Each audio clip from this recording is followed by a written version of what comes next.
Protecting your business is your number one priority. And in a world of ever-increasing global risks, organizations are facing uncertainty from third parties like never before. You've spent years building up your business, and now, more than ever, you have to think differently about due diligence to ensure that a new client, a supplier, or a third-party agent acting on your behalf won't put you at risk of reputational damage, loss of business opportunities, serious financial penalties, or even criminal charges. That's where we come in. Lexis Diligence helps mitigate risks, protects your reputation, and ensures regulatory requirements are met, helping your business reduce penalties and continue to grow through efficient, flexible, and cost-effective due diligence. From the convenience of a single interface, you can access over 26,000 global news sources, 1,000 plus sanctions and watch lists, and more than 1 million PEPs. Over 3,000 databases on public and private companies worldwide, in-depth country and industry risk analysis reports, and more than 46 billion public records on U.S. entities and individuals. Lexis Diligence empowers your due diligence process, allowing you to set up alerts for ongoing monitoring of critical third parties and to generate auditable due diligence reports to mitigate supplier and anti-bribery and corruption compliance risk more effectively. Dig deeper into your due diligence process with LexisNexis. Request a demo with one of our specialists today.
No SAS, adoramos perguntas ousadas. Perguntas que provocam e parecem impossíveis. As respostas estão esperando para serem descobertas. Porque a última fronteira não está no espaço, está nos dados. E com as perguntas e as análises certas, os dados podem fazer coisas incríveis. Como tornar o mundo mais seguro, mais rápido, mais saudável e mais gentil. Só precisamos perguntar aos dados, analisá-los, moldá-los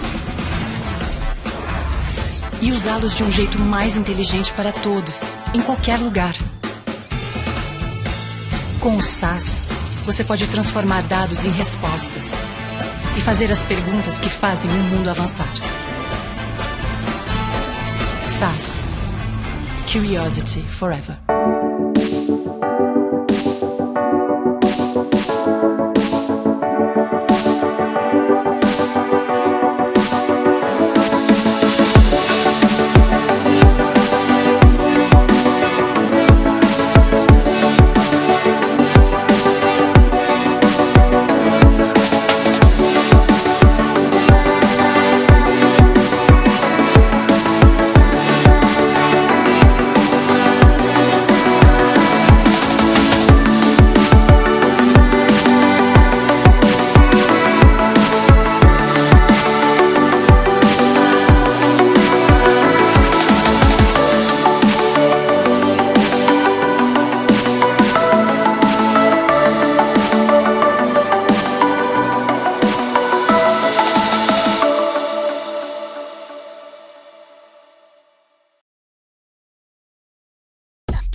transparência, valorização, integração. Para alguns, essas podem parecer somente palavras soltas. Para nós, são valores que nos guiam a cumprir nossa missão: cuidar de você. Muito prazer, nós somos a Unimed Fesp. Hoje são cerca de 500 mil beneficiários. Mais de 700 colaboradores prontos para te atender. Unimed Fesp. Cuidar de você. Esse é o plano.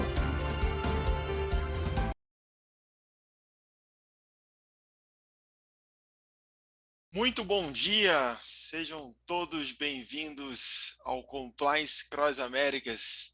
Estamos aqui hoje começando o nosso primeiro dia de evento, nosso evento. Queria mais uma vez dar início ao nosso 6º Congresso Integra Compliance Across Américas, o qual está sendo realizado pelo Instituto ARC, Auditoria, Risco e Compliance, ESENE, Escola Superior de Ética Corporativa, Negócios e Inovação e Canal Compliance. Gostaria também de agradecer de uma forma muito especial nossos patrocinadores que estão nos apoiando desde o início do ano: a Saavedra Advogados, LexNex, Next Solution, Advice Tech, C3W, OneTrust, SAS, Unimed Fesp, Zabit PLD, Grant Thornton, São Paulo Surgical, Porto Surgical, Click Compliance e Ouvidor Digital. Também não podemos esquecer os nossos grandes apoiadores que vêm também ao longo do ano nos apoiando e difundindo aí nossos congressos, que é a Abraid, Abrac, Adriano Fonseca Advogados, Associação Comercial do Rio de Janeiro, Compliance Nordeste, CWC, Compliance Human Committee, FDV, Faculdade de Direito de Vitória, Global Ethics, Instituto Ética Saúde, Jacó Coelho Advogados, Mila, Movimento por a Integridade da Latinoamérica, Minuto Compliance, Potencial Compliance e Edu Compliance. Então, queria mais uma vez avisar que agora a gente vai iniciar o nosso período da manhã, a gente vai ter um encerramento próximo à hora do almoço e a gente vai retornar por volta das 14 horas para fazer a sequência do segundo bloco do nosso dia. Eu queria convidar aqui para poder falar conosco o ilustre presidente do comitê organizador do evento e também idealizador de todo esse evento, toda essa granditude que nós temos aqui de difundir conhecimento.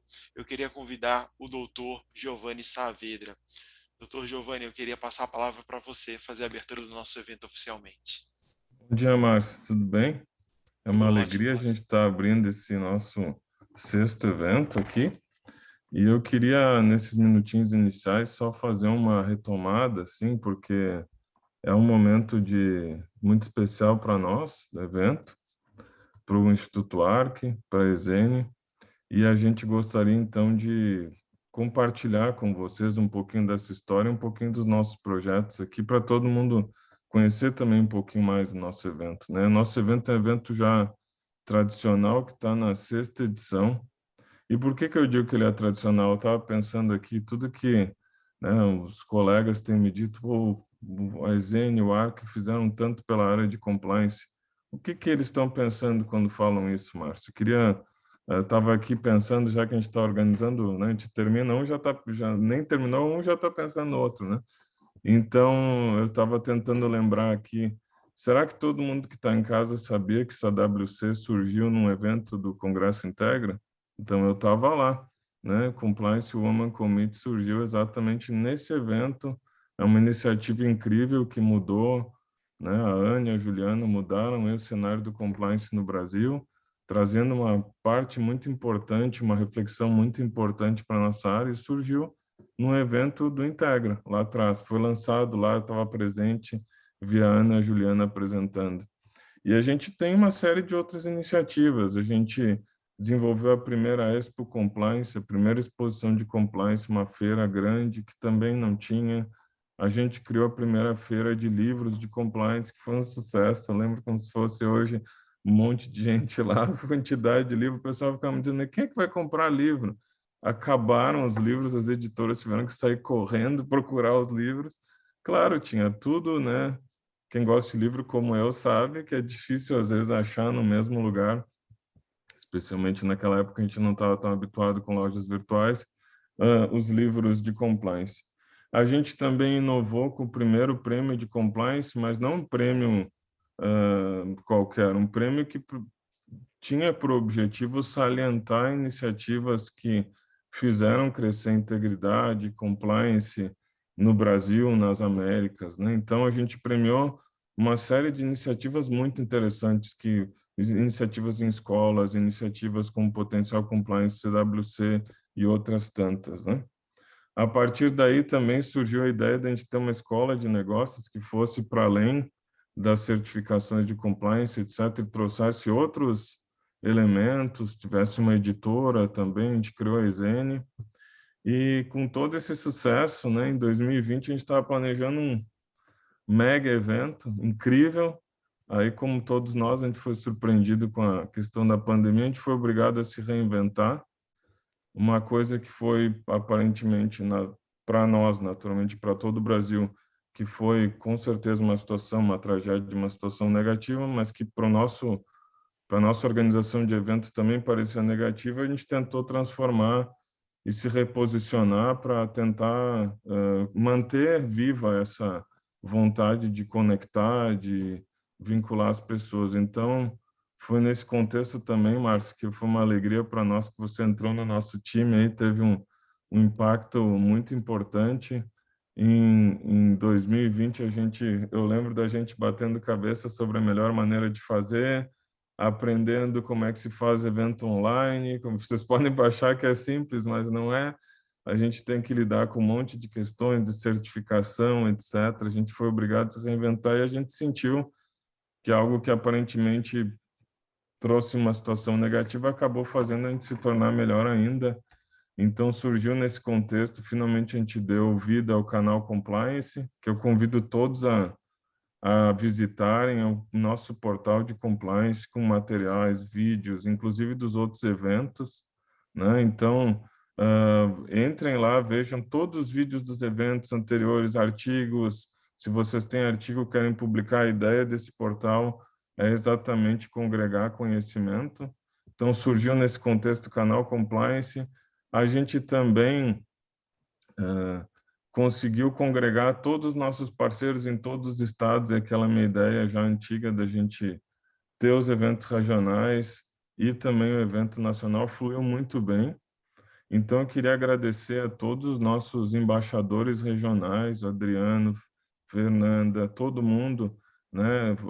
O pessoal André Pontin, todo mundo que nos ajudou, a Karina, todo mundo que nos ajudou ao longo do ano, que são parceiros de longa data, CWC, etc. Todo mundo que passou o ano todo conosco fazendo evento. A gente tem mais 2 ainda esse ano, né, Márcio? Depois vamos falar. Então, a gente conseguiu passar o ano todo envolvendo todos os estados do Brasil nessa rede de integridade que, no fundo, quando eu comecei lá atrás, era a minha ideia inicial, era o que eu queria, e agora estou com uma equipe maravilhosa aí que está que está sendo coordenada por mim e pelo Márcio, e uma alegria de ter aí junto, Márcio, para a gente tocar esses projetos. Tem crescido cada vez mais, então, nesse início de evento, eu queria só lembrar desses fatos importantes e deixar vocês com a pulga atrás da orelha, porque para o ano que vem a gente vai estar numa situação diferente. Já tivemos a informação de que vai ser possível, né, a gente fazer presencial, mas muito mais do que isso eu não vou dizer, porque tem assim, ó, tanta inovação prevista. Até quem me conhece vai desconfiar da quantidade de inovações, porque o ano que vem a gente vai fazer um negócio assim, ó, mais fantástico do que a gente já teve. Então já se programem. O Márcio vai falar depois, nem a data eu sei, eu acho que a gente vai falar, mas é mais ou menos no mesmo período. Vou ver se a gente diz ainda a data, mas se quiserem saber maiores informações, aguardem até o final do evento, para a gente no final do evento vai dar algumas dicas. Por fim, queria dizer que a gente criou uma promoção, que depois vai ter sorteio não é hoje, mas, se eu não me engano, e me corrija se eu estou errado, Márcio, a cada 250 inscritos a gente vai ter um sorteio de um curso.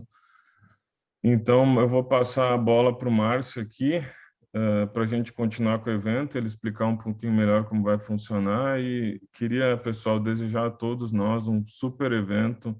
Vamos fazer como nas outras edições, tirem foto do evento, divulguem nas redes sociais para todo mundo se inserir nessa nesse mar aí de integridade, né, que a gente tem que melhorar o Brasil e o mundo, e com as nossas ações a gente consegue.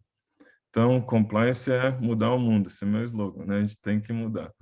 Então, um excelente evento a todos e a todas. A gente vai se ver em outros painéis. Passo a bola aí para o Márcio, então, conduzir os trabalhos. Um abraço, pessoal. Doutor Giovanni, mais uma vez, muito obrigado pelas suas palavras de abertura aqui do Congresso. Acho que você deu muito spoiler do que a gente já está pensando do próximo ano. Mas também queria agradecer você, Giovanni, por toda a parceria. E muitas das pessoas que estão aqui nem sabem, né, como a gente se conheceu. E a gente se conheceu exatamente no Compliance Cross Americas de 2019. Conheci vários profissionais nesse evento, nessa feira, que foi aqui em São Paulo. Tinham mais de 1.000 pessoas lá no Espaço Rebouças. Foi o último grande evento que eu participei também de compliance. Então, ganhei novas amizades. Hoje estou aqui, fui como convidado, comprei meu ingresso, participei. Foi muito conhecimento. E olha só, hoje estou aqui também com você, então agradeço também você pela parceria, Giovanni, e por todo mundo que vem nos apoiando ao longo desse ano, né? Só para trazer um pouco de números, esse é o 12º evento que a gente faz, o nosso maior evento do ano.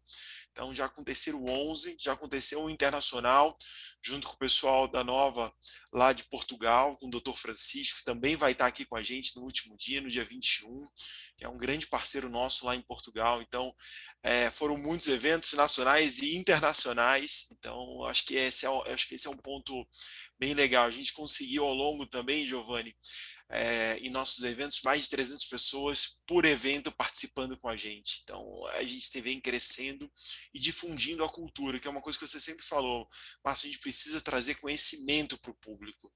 E a gente, acho que acredita que dentro dos congressos, a gente também, além da escola, a gente consegue trazer esse conhecimento com grandes palestrantes, com grandes nomes que estão aqui com a gente para poder difundir o conhecimento. Eu vou aproveitar aqui só falar um pouquinho do nosso evento. A gente sempre vai começar às 9 horas, dando já algumas dicas para o pessoal online. Sempre a gente vai começar às 9 horas, para a hora do almoço, volta às 14 horas e vai até às 20 horas. Então, eu costumo dizer que o nosso evento vai começar às 9 e termina às 20. E o link da tarde será um outro link. Então, é sempre importante, no período da manhã, um link só, você entra pela plataforma da EZN, quando for conectar de novo, você sai, volta depois do almoço, entra, e aí vai ter um outro link automático, você clicou lá, já abre aqui o Zoom do período da tarde, ele não é o mesmo do período da manhã. Então, ele vai mudando ao longo dos nossos dias. Então, essa é uma grande dica que eu já queria passar para vocês. O Dr. Giovanni também já deu um spoiler falando da nossa campanha lá de promoção de dar um curso. A cada 250 registros, a gente vai sortear. Pode ser que aconteça isso hoje, vai ser ao longo da programação, mas nós vamos sortear e a gente não vai sortear o curso que nós queremos. A gente vai sortear ao vivo, a gente vai dar a numeração para cada um de vocês, a gente vai dizer lá ao vivo, tem lá X inscritos agora, que vai ser de 1 a X, e vocês vão estar concorrendo. Só tem uma grande dica que eu vou falar para quem está ao vivo, depois eu vou pedir para o pessoal, o Felipe, que nos apoia muito aqui do marketing, também enviar. Quem estiver ao vivo e tiver o ganhador, se estiver dentro do painel, eu já vou dizer para vocês, vai ser ele e mais uma indicação dele. Se ele não estiver ao vivo, ele vai ganhar. Mas se ele estiver ao vivo, vai ser ele e mais um. Então, já posso dizer que quem estiver ao vivo com a gente e quiser ganhar algum de nossos cursos, qualquer um deles, a pessoa vai escolher entre todos os nossos cursos, pode entrar no nosso site onde vocês fizeram o registro, tem lá todos os nossos cursos, é só escolher um daqueles, poderá ser seu. Então, essa é uma iniciativa também criada junto do marketing para a gente poder apoiar cada vez mais o conhecimento. Agora vamos lá, vamos começar o nosso evento. Eu queria primeiramente dizer que a gente vai para o nosso primeiro painel, painel sobre LGPD. A gente está utilizando a ferramenta do Zoom. A ferramenta do Zoom na função webinar. Ela é um pouquinho diferente da função de reunião. Então, eu queria dar uma dica aqui para vocês. Para chegar às perguntas aos palestrantes e o moderador aqui, a gente tem o QIA, o Q&A, dentro da ferramenta. Vocês conseguem enviar a pergunta ali, a gente recebe aqui na produção, e aí o moderador, tendo tempo, ele vai conseguir passar para fazer a pergunta para os palestrantes, tá bom? Então essa é a grande dica. Q&A fica logo abaixo, cada um tem um layout aí que vocês podem estar assistindo. Então, para a gente começar nosso trabalho no painel de LGPD, eu queria convidar para coordenar as atividades da mesa de trabalho e também apresentar o mini currículo dos palestrantes. Quero convidar a ilustre Márcia Muniz, que é diretora jurídica de Compliance DPO, possui 23 anos de experiência na liderança e implementação de departamentos jurídicos de grandes multinacionais como Philip Morris, Peugeot Citroën, Hyundai, HP. Atualmente, diretora jurídica e Compliance Latam e Canadá, DPO da Cisco do Brasil. Experiência na gestão de área consultiva empresarial, contencioso de massa, contencioso estratégico, gestão dos escritórios externos, implementação e gestão de programas de compliance e proteção de dados. Agente de compliance certificada pela American Society of Compliance e Ethics. É certificada em PDPE pela Exim, Privacy and Data Protection Essential, Segurança da Informação pela Exim, pós-MBA pela Sampo, Advanced Boardroom Program for Human, conselheira de administração, presidente do Conselho Consultivo da Alliance for Integrity Brasil, diretora jurídica adjunta da CESPRO, professora do curso de gestão da FIA e FAAP e professora de compliance da LEC, cofundadora do LGPD Acadêmico. Doutora Márcia Muniz, mais uma vez, quero agradecer por você estar aqui com a gente e vou passar a palavra para você. A palavra é toda sua. Bom dia, Márcio. Bom dia, pessoal. Bom dia aqui, meus amigos e amigas do painel. É uma honra estar com vocês hoje. Primeiro dia de evento, primeiro painel, energia total para a gente falar aqui sobre LGPD, trocar experiência. O Márcio já falou um pouquinho da nossa dinâmica, eu vou apresentar nossas panelistas e depois a gente vai começar aqui um bate-papo com elas, mas vocês mandem então as perguntas pelo chat e eu vou aqui coordenando para que a gente consiga responder o maior número de perguntas, né? Acho que quando o Giovanni comentou o lema dele, né, que compliance vamos transformar o mundo, para LGPD eu também tenho o meu aqui parafraseando Sócrates, que só sei que nada sei. O mais importante para a gente é realmente essa troca de experiência. E é isso que eu quero fazer desse painel e desse momento, algo bastante prático, que a gente possa interagir, trocar experiências, esclarecer pontos que a própria legislação ainda não endereçou, né? Tudo é muito novo para a gente. Então, vamos iniciar. Eu convido aqui a doutora Débora Batista Araújo para compor a nossa mesa virtual. A doutora Débora, ela é certificada, é Certified Information Privacy Professional, pelo IAPP, tem o CIPP. É DPO certificada pela Universidade de Maastricht, DPO da Claro Brasil. Bom dia, doutora Débora, super bem-vinda. Bom dia, obrigada. Um prazer estar aqui. Igualmente, eu convido a doutora Érica Costa, que é especialista em privacidade OneTrust. Érica Costa é especialista em privacidade da OneTrust Data Guidance para o Brasil, América Latina, Estados Unidos, instrutora de ensino na LGPD Learning, graduada em Direito pela Universidade Católica de Pernambuco, pós-graduada em Direito Constitucional pela PUC de São Paulo e MBA pela FGV. A doutora Érica atuou anteriormente como consultora em Direito Digital para diversas empresas de tecnologia e telecomunicações, foi advogada interna do Mercado Livre e também atuou como coordenadora jurídica do Walmart Brasil. Bem-vinda, doutora Érica. Obrigada a todos aqui, é um prazer estar novamente no painel do Congresso Across Américas, então espero que tenhamos um bom dia aqui, grandes e boas discussões, debates, discussões sobre LGPD e temas correlatos. Muito obrigada. E agora convido a doutora Liliana Krauser, advogada, formada pela Faculdade Dom Bosco de Porto Alegre, especialista em Direito Empresarial pela PUC do Rio Grande do Sul, Certified Expert in Compliance pelo Instituto ARC, professora convidada de Compliance pelo Instituto ARC e da ESENI, membro do Compliance Women Committee, coordenadora do Grupo de Trabalho de Compliance na área da saúde, da Comissão Especial de Estudos de Compliance da OAB São Paulo. Bom dia, doutora Liliane, bem-vinda. Bom dia, Márcia. Bom dia, minhas ilustres companheiras de painel. Bom dia a todos os participantes. É um grande privilégio estar aqui com vocês. iniciando esse evento maravilhoso e discutindo um pouco com as minhas colegas sobre a LGPD. Eu tenho certeza que a gente vai conseguir aprender juntos, discutir e trazer experiências para enriquecer um pouco mais e aumentar um pouquinho a nossa bagagem. Muito obrigada. Bom, pessoal, vamos começar, né? Que honra, só feras aqui, a gente lendo aqui o mini currículo delas, que já é um super currículo, né? Começar um painel no mês cor-de-rosa, no mês das mulheres, um painel só de mulheres, me fala se não é honra demais. Mas vamos bater um papo aqui, como eu falei, com um viés aí de uma conversa muito prática. E minha primeira pergunta, e eu vou fazer para a doutora Liliane. Liliane, como é que você estrutura a implementação do programa de compliance? Quais são as fases, né, as etapas que você fraciona essa implementação? Obrigada, Márcia. E que desafio, hein? Eu acho que o que a gente precisa ter em mente, primeiro, é que não existe uma receita de bolo pronto, né? A gente não tem como pegar uma maquete pronta e aplicar de forma exata em todas as organizações, em todas as empresas. Para responder um pouquinho essa tua pergunta, eu queria ressaltar um pouquinho da minha experiência. Diferente das colegas, eu não atuo como DPO, como encarregada de dados em uma empresa específica.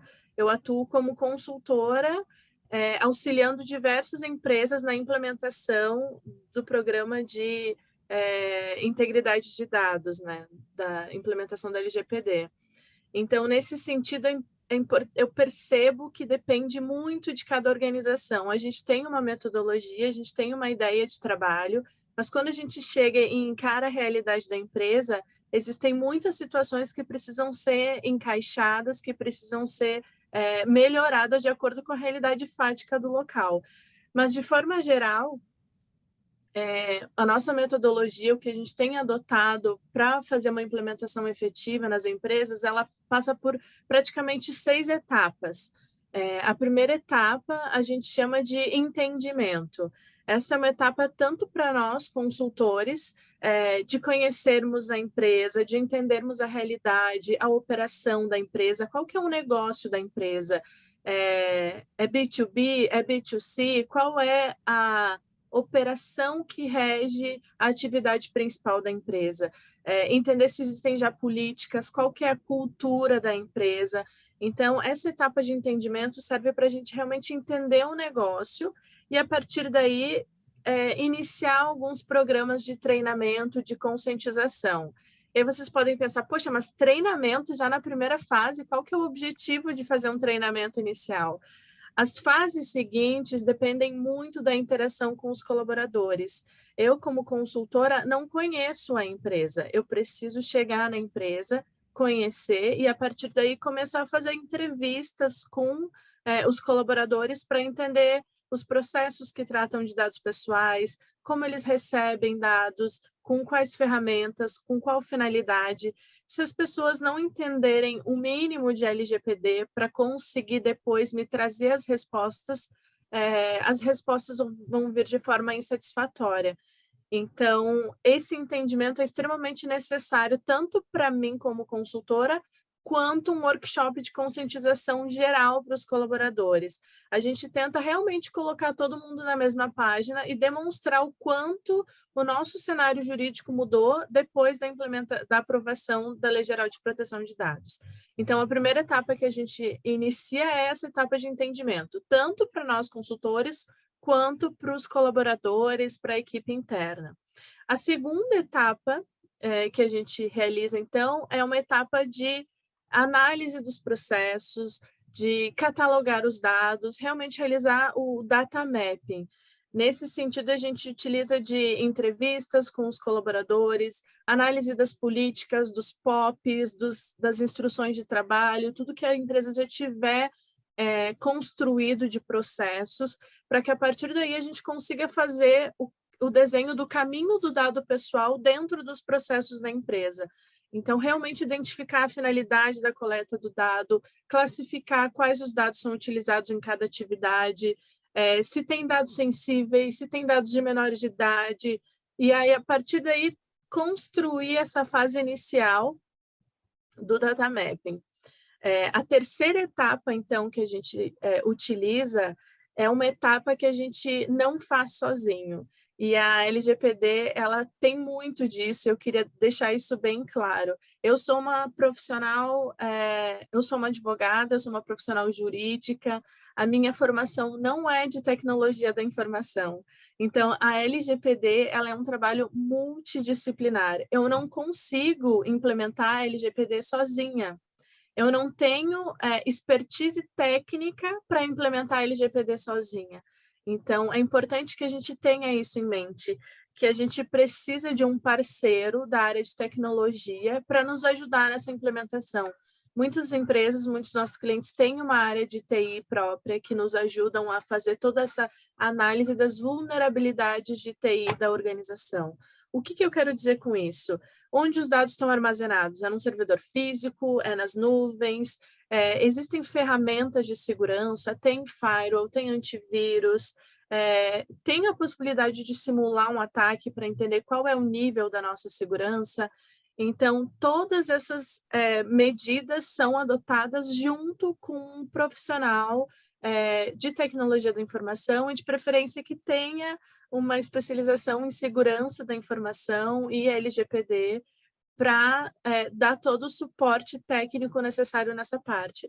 Então, essa terceira etapa, análise de vulnerabilidades de TI, eu não consigo fazer sozinha, eu realmente preciso de um profissional que tenha essa expertise. E a quarta etapa, então, que a gente chama de Risk Assessment, realmente, analisando todo esse cenário, todas essas etapas que eu já passei, a gente conclui essa análise numa avaliação de riscos, realmente tentando delimitar quais são os riscos de dados que a empresa tem, se análise de terceiros também, qual é a posição da empresa, se ela é controladora, se ela é operadora. Com os nossos operadores, eu tenho contrato, esse contrato está adequado, eu já fiz uma due diligence nesses terceiros para entender qual é o nível de segurança deles.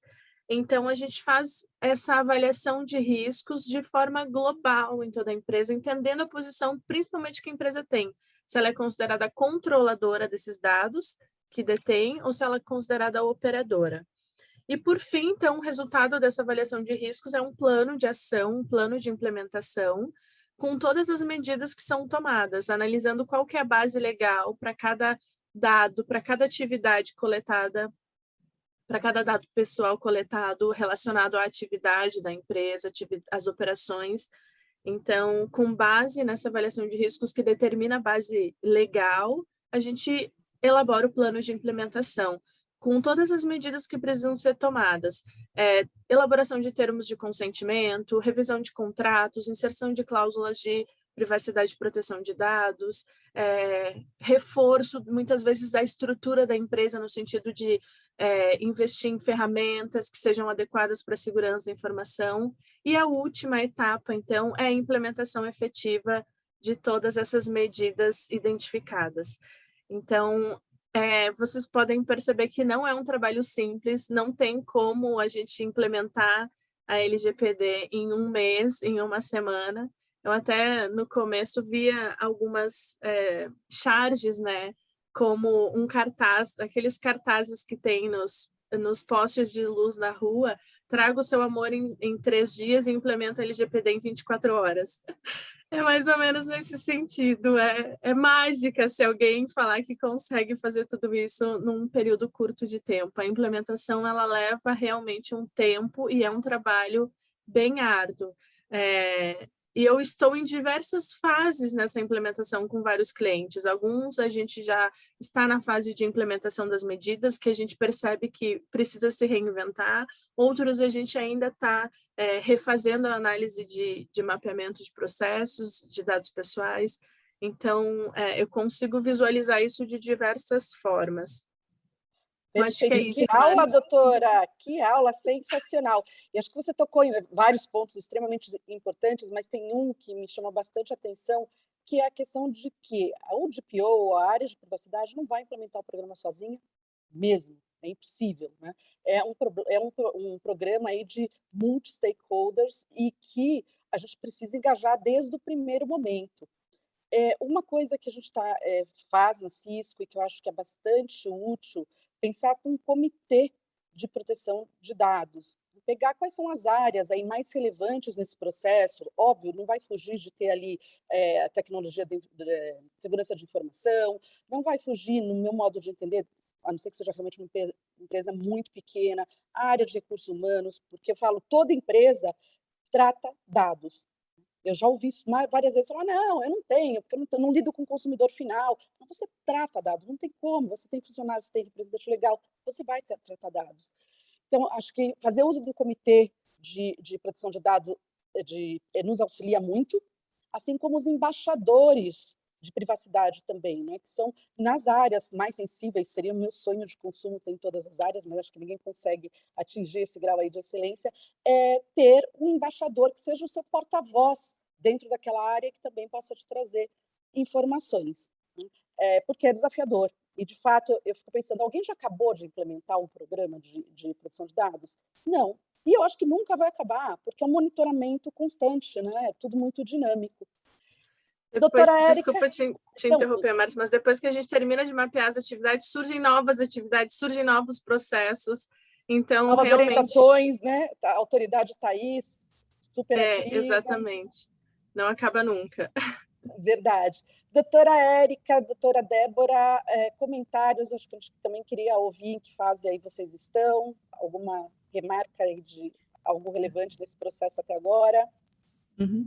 Eu concordo plenamente com o que Liliane falou em relação a todas essas etapas. Eu falo para você que pequenas empresas estão levando até quase um ano para implementar um programa efetivo de proteção de dados, integridade de dados, como a doutora falou. Empresas grandes, elas estão levando até mais tempo que isso.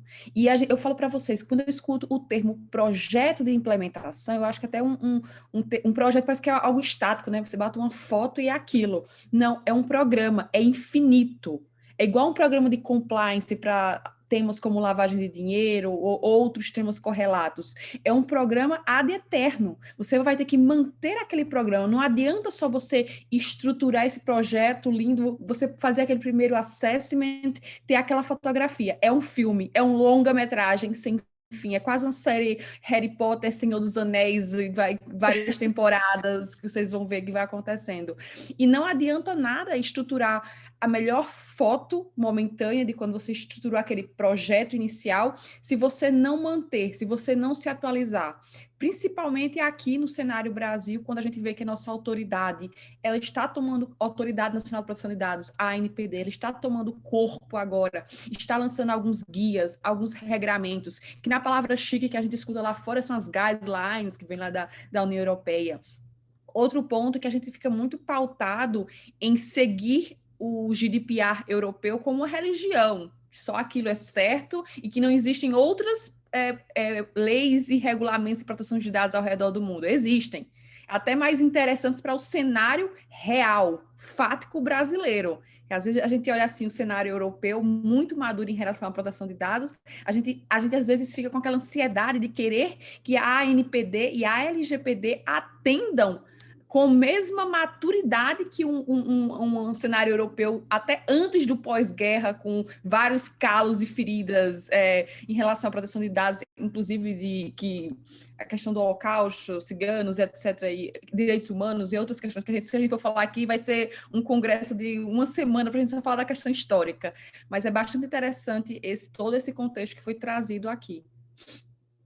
Muito obrigada. Doutora Débora, queremos ouvir seus comentários. Tenho alguns, né? Realmente a implementação, ela nunca vai ser algo estático e ela sempre vai variar de empresa para empresa, né? Depende muito da atividade de negócio, e aí faz muito sentido o que a Liliane falou em relação à questão do entendimento. Então, assim, mesmo considerando esse cenário, existem algumas coisas que é possível fazer. Por exemplo, você está iniciando lá as fases de entendimento e de assessment e de entrevistas, mas, por outro lado, seja para o consultor, seja para quem está dentro de casa, dá para se apoiar em algumas equipes de stakeholders desse programa para mapear desde já e de antemão o seguinte: o que a gente já sabe que a gente precisa fazer? porque aí vai dando para ir estruturando o programa e, em paralelo, vai fazendo as entrevistas e o assessment, e depois vai fazendo o depara, porque aí você consegue ganhar um pouco de otimização, vamos dizer assim, nessa paralelização de ações, né? E aí esse ponto que a Márcia colocou sobre a criação de um comitê, né, de privacidade com as áreas relevantes é também super importante, porque isso vai ajudar também a definir o andamento do programa, porque você mapeia, você estrutura o programa e você precisa falar de implementação, né? Então, cada atividade custa um tanto de dinheiro e demanda um tanto de tempo para ser feita, e a atuação do Comitê de Privacidade, ela muitas vezes vai permitir que esse trabalho de estabelecimento de prioridades, né? Nós temos este bolo de dinheiro, com que vamos gastar este bolo de dinheiro? Essa definição, ela vai ser importante, né? Ter esse olhar dentro da organização. Então, essas são as minhas duas contribuições para esse tema. Muito obrigada, doutora Débora. Eu acho que a gente tem um desafio aqui adicional, né? Porque uma pesquisa de 2020, esse dado aí acredito que tenha até subido, mas cerca de 60% das empresas no Brasil são pequenas e médias empresas, que a gente ainda não tem uma definição, né? A gente não pode parar e não implementar, porque ela está sujeita, sim, à legislação, mas a gente ainda tem aí a NPD estudando qual vai ser as diretrizes específicas para essas empresas que hoje compõem mais da metade das empresas no nosso país. Então, eu acredito que para quem trabalha com pequena e média ainda tem esse desafio adicional, né? É interessante observar, desculpa, até um pequeno acréscimo. A NPD até na semana passada, né, soltou uma cartilha de requisitos mínimos de segurança da informação, que penso que seja uma primeira orientação super importante, né? E é curioso porque em um dos parágrafos eles falam o seguinte, que essas são algumas sugestões e que as empresas devem procurar tomar medidas adicionais em relação àquelas que estão ali. Então, é muito interessante, porque aí eles estão também passando uma mensagem, embora seja uma cartilha voltada para medidas de segurança, que são um pilar super importante da proteção de dados, né? Eles estão basicamente dizendo, olha, pequenas e médias empresas são parte das medidas assecuratórias da proteção de dados pessoais, né? Pequenas e médias empresas são contratadas por pequenas, médias e grandes empresas, né? Então, eu acho que é uma primeira sinalização importante, e ferramentas existem as mais variadas, né? O Excel está aí e existe para um monte de coisa, né? E em vários níveis, e tem gente que faz mágica aí com Excel, mas o ponto todo é que, assim, compliance com temas de proteção de dados, você ter um diagnóstico e saber o que você faz, né? Não depende tanto de ciência de foguete, assim, rocket science, em termos de vou organizar o meu mundo, né? Você pode ter um pequeno planeta B612 e cuidar do seu pequeno planeta, né? Então, acho que é importante a gente lembrar, de fato, desses pontos, já que, sim, pequenas e médias empresas são uma parte bastante substancial, né, das empresas que a gente tem no Brasil. Ótimos comentários, doutora. Temos aqui uma pergunta da Marta. Vamos lá, Liliane, ela pergunta, e a governança? Seria exagero dizer que anualmente o mapeamento deve ser visitado para avaliar como estão os processos? Processos mudam, pessoas também, e como manter a adequação à LGPD? Marta, super obrigada pela colaboração. Pessoal, esse chat está muito tímido, vamos mandando mais. Muito obrigada, Marta, pela tua contribuição, pela tua pergunta. A governança, eu acho que na verdade, a cereja do bolo da LGPD. Como a gente falou antes, a Márcia, a Débora e a Érica também contribuíram, é realmente necessário ter uma equipe. Realmente, uma andorinha não faz verão na LGPD, com toda certeza. A gente precisa, sim, ter um encarregado de dados, a gente precisa ter um comitê de privacidade, esse comitê precisa ser multidisciplinar, como a Márcia falou, e no melhor dos mundos a gente precisa ter pessoas que sirvam como multiplicadores do conceito, do novo paradigma de proteção de dados em diversos setores e que possam ser os olhos e os ouvidos do encarregado de dados, do comitê de privacidade no seu setor. Então, a governança ela é extremamente necessária para a gente conseguir ter efetividade. A gente pode ter implementação de LGPD sem uma governança estruturada, eu acredito que não vai ser efetivo. A gente vai perder muitos insights importantes, vão ter muitos gaps, e essas lacunas podem prejudicar significativamente a empresa. Esse mapeamento, a periodicidade de análise desse mapeamento, como você falou, eu não acho exagero nenhum que ele precisa ser revisitado anualmente.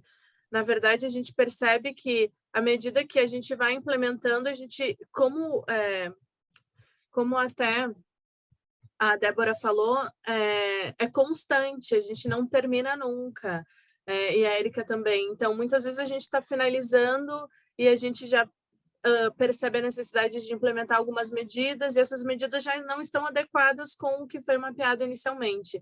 Então, com certeza, depois da gente implementar as medidas, a gente precisa criar uma periodicidade, e eu diria que essa periodicidade depende da volatilidade das atividades e do tipo de dado que a gente utiliza. Se a gente está falando, e da nossa condição, se nós somos operadores, se nós somos controladores, depende muito do risco que nós estamos assumindo essa periodicidade, se vai ser anualmente, se vai ser semestralmente. Eu acho que é importante a gente analisar o nosso risco. Sempre que formos considerados controladores de dados, eu acredito que esse mapeamento precisa ser revisto, sim, com uma periodicidade mais regular. Obrigada, doutora.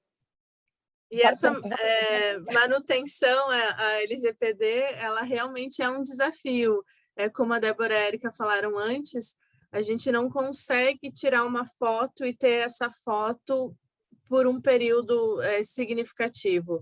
Essa foto precisa, na verdade, ser um vídeo. A gente precisa ir monitorando quase que em tempo real para a gente ter certeza que a gente está conseguindo mitigar os riscos que a gente está identificando. E por isso que a gente não consegue fazer sozinho, por isso que precisa de um comitê, precisa de um grupo operacional para nos ajudar com essa manutenção.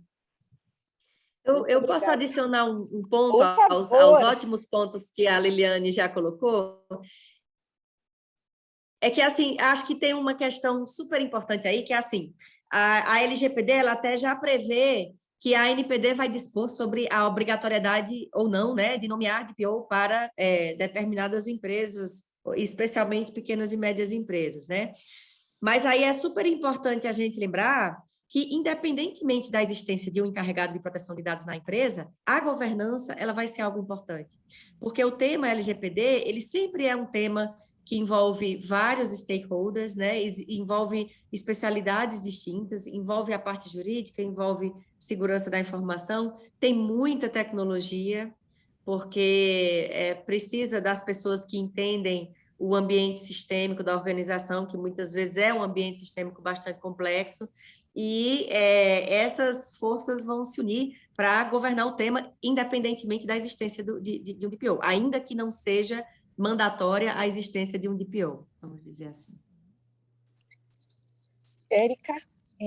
Márcia e Liliane e Débora, falando sobre todas essas questões que a gente falou até agora, eu costumo falar para os meus alunos que a gente deve dividir meio que esse programa de implementação, além de ser um filme, não uma foto estática, em 2 momentos. Tanto a questão preventiva, de você prever o que possivelmente pode acontecer caso algum dado vaze, caso eu não tenha tais documentações, caso. E também a gente tem aquela parte que eu falo que é a parte analgésica. E se acontecer um problema, como eu vou sanar? Quando Márcia falou sobre a questão da essencialidade de um comitê, o comitê ele é essencial desde essa fase preventiva, de você estruturar esse programa de proteção de dados dentro da sua empresa, como também o comitê ele vai ser de essencial a atividade em um momento, como eu falo, entre aspas, analgésico, quando algo acontecer de errado. Até eu faço um comparativo com os meus alunos falando assim, vocês já viram quando tocam a sirene no corpo de bombeiros? Quão rápido eles são? cada um sabe o que tem que fazer. Qual que vai buscar a mangueira de alta pressão, qual que vai dirigir o carro, qual que vai entrar. Então, em segundos, eles já estão saindo para resolver aquele problema. E quando a gente fala em relação à LGPD, o comitê não tem só essa questão preventiva, aconselhatória. O comitê tem que estar muito bem treinado para quando acontecer uma situação limite, um incidente de privacidade, incidente de segurança, como a gente pode chamar, saber o que cada um fazer. Eu já vi planos de contingência, que é o nome mais chique que se pode falar aqui, contingência caso aconteça um incidente de prevenção, que contemplava até assim, quem faz o quê, se aquela pessoa responsável por fazer aquela atividade no incidente, ela estiver viajando de férias, em um voo de 11 horas, que ela vai estar incomunicável, quem é a pessoa que responde após, em nome dela, se é a segunda, porque eu falo para vocês, quando a gente tem um incidente de privacidade, de segurança, a lei de Murphy, ela impera. Você pode prever o que você quiser, sempre vai acontecer um ponto ou outro que não está previsto naquele projeto de implementação. Então, quanto mais multidisciplinar for aquele comitê, mais ideias e mais rápidas vão ser as tomadas de decisões e as tomadas de efetiva analgesia, de o que vamos fazer para solucionar aquele caso. Então, o comitê, se você fizer um comitê só de advogados, só do jurídico, gente, é complicado, porque vai ter só aquela visão muito monofocada. Pessoal de TI, pessoal de marketing, pessoal de RH, quanto mais multidisciplinar esse comitê for, mais interessante é a tomada de decisão e mais rápida e mais assertiva. Obrigada pelas contribuições, Érica. Liliane, quer fazer algum comentário? Eu acredito que não tenho o que falar depois do que elas falaram, porque realmente e pegando um pouquinho o gancho da Érica, essa contingência é a prova real, né? Será que tudo que a gente fez realmente funciona, foi efetivo? Na hora do alarde, na hora que o sino toca, que a gente percebe se a gente foi efetivo ou não na nossa implementação. E o sino vai tocar, né? A gente costuma falar que tem 2 tipos de empresa, que já teve um incidente e a que vai ter um incidente, né? O tamanho dele, como você vai remediar e responder, é que vai fazer a diferença. Com certeza. Com relação a essa questão do anual, eu concordo com vocês, eu acho que anual no mínimo, né? Se tiver alterações, a gente vai rever uma periodicidade menor. Mas um ponto que eu sempre falo que é muito importante, que o DPO tenha um assento no comitê de liderança da empresa. Não só porque ele precisa do apoio da alta administração, como o programa de compliance, você não vai implementar sem esse apoio. Mas mais do que isso, né? Como a Liliane bem colocou, nem o pai Ambrósio consegue implementar um programa ali em 24 horas. Então, a empresa, os líderes, eles se preparam, eles se programam, eles têm lá um plano para daqui 5 anos. Quais empresas eu vou comprar? Que novas atividades eu vou desenvolver? E a área de proteção de dados também precisa se preparar para isso. Então, eu preciso conhecer a estratégia da empresa. Por isso, eu insisto muito, falo, gente, peça, insista para ter esse assento, não só porque você precisa, né, conscientizar os líderes e que eles te apoiem, mas, sobretudo, você precisa conhecer a estratégia da companhia. Marta Howard, super obrigada pela colaboração. E tem uma pergunta da Aline Mello e também da Marta, que eu vou unificar aqui, super interessante. Pode haver um conflito de interesse se o DPO também for o coordenador do TI da empresa? Como a gente vê essa nova profissão que é DPO e que pode ser acumulada com jurídico, com TI ou com outras áreas? Vocês acham que tem algum conflito? Vamos começar, doutora Érica. Eu falo para você aquela resposta básica de advogado. Tudo depende, né, pessoal? Há controvérsias. Mas quando a gente... Vamos falar assim, nosso mercado ainda de proteção de dados, ele ainda é um bebê, ele está engatinhando. Começou a engatinhar agora. Quando a gente olha alguns modelos, algumas decisões já tidas na União Europeia, a gente tem até uma que o diretor de compliance, ele também era DPO da empresa e houve algum conflito. Vamos para as questões práticas. Um coordenador, ele tem um poder decisório, e às vezes, quando a gente olha até as metrificações de bônus, vamos falar uma parte mais realista, de bônus de funcionários de liderança.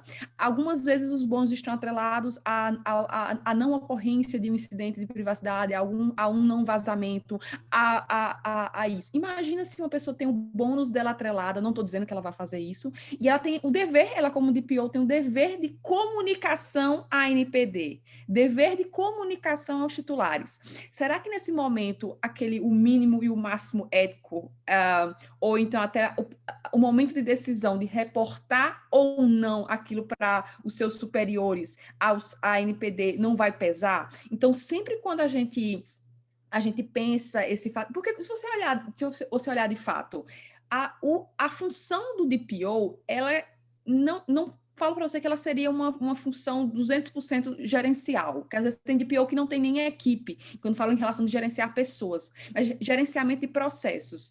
Mas quando você olha qualquer DPO interno, ele vai ter, entre aspas, algo atrelado, algo que o amarre para isso. Então, a importância do DPO ter esta tal independência, como na Europa, ela é muito mais debatida, muito mais profunda do que o previsto aqui na LGPD, vão existir alguns tipos de conflitos. Então, quando eu falo... tem empresas que criaram novos cargos, porque só a função de PO, às vezes a pessoa não vai cumprir o nosso sistema de 8 horas diárias, 44 horas semanais nas demandas, se for uma pequena ou média empresa. Então, o que as empresas estão fazendo? Elas estão criando novos cargos em TI, se for para responder essa pergunta, coordenador de TI, ou coordenador de integridade, de informação, e aquela pessoa isto e DPO, que não vai ter algum outro conflito. Agora, imagina um diretor de TI, ele também ser o DPO, um diretor jurídico também ser o DPO, que ele tem aquela função de defender a empresa em algumas ações judiciais, quando eu falo de um diretor jurídico, e ele tem aquela função, o DPO, entre aspas, eu brinco com os alunos, falando que é o cavaleiro do zodíaco, a voz dos titulares de dados dentro da empresa. Então, eles trazem a percepção do titular de dados para dentro da empresa. Então, vão acontecer conflitos em qualquer, na maioria, não em qualquer, na maioria das posições internas. Mas, assim, quando eu tento comparar um DPO interno e um DPO as a service, pergunto para mim, qual é o melhor? Contratar um DPO externo, as a service, que é uma empresa que fornece serviço, ou um DPO interno? Eu falo para vocês, os dois são muito bons e os dois também são muito ruins para tomar a decisão. Por quê? Quando você tem um DPO interno, ele conhece os processos da empresa, ou a maioria deles, os processos internos, eles conhecem a autogestão, eles conhecem a estrutura da empresa, eles sabem como a maré anda dentro da empresa. Quando a gente contrata um DPO externo, ele já tem mais essa independência, só que ele tem que aprender essa questão de todos os processos e projetos e pessoas internamente. E isso leva tempo. E muitas vezes, quando o funcionário é interno, a empresa ela baixa um pouco a guarda, porque aquela pessoa já é um funcionário interno, então ela tem mais acesso a informações, entre aspas, confidenciais, sigilosas. Quando já é um DPO externo, essas informações mais confidenciais, mais sensíveis, elas não são repassadas tão fortemente. Então, é o famoso depende, situação a situação. Até qual ponto esse coordenador de TI, ele tem a função DPO dele vai suplantar a função de coordenador. Se existe algum impedimento ou algo que atravanque, amarre ele no papel dele, que é de comunicar a autoridade, de estar presente nesse processo de projetos e programas de proteção de dados dentro da empresa e todos os afins. Obrigada, Érica. Débora? Eu tenho alguns comentários sobre esse ponto do DPO, né? Que acontece? No caso, no exemplo específico que foi dado, a questão do DPO ser também a pessoa responsável pela implementação na área de TI da empresa, ela poderia ser endereçada com um reporte do andamento do projeto a outros stakeholders da organização que possam cobrar evolução e cobrar a priorização daquele projeto em meio aos demais que aquela área tem para tratar, né? Então, assim, a questão da governança que foi falada desde o momento inicial, né, e de ser um elemento multi-stakeholder, é justamente é nessas questões que se mostra a relevância de a gente ter uma governança. Por quê?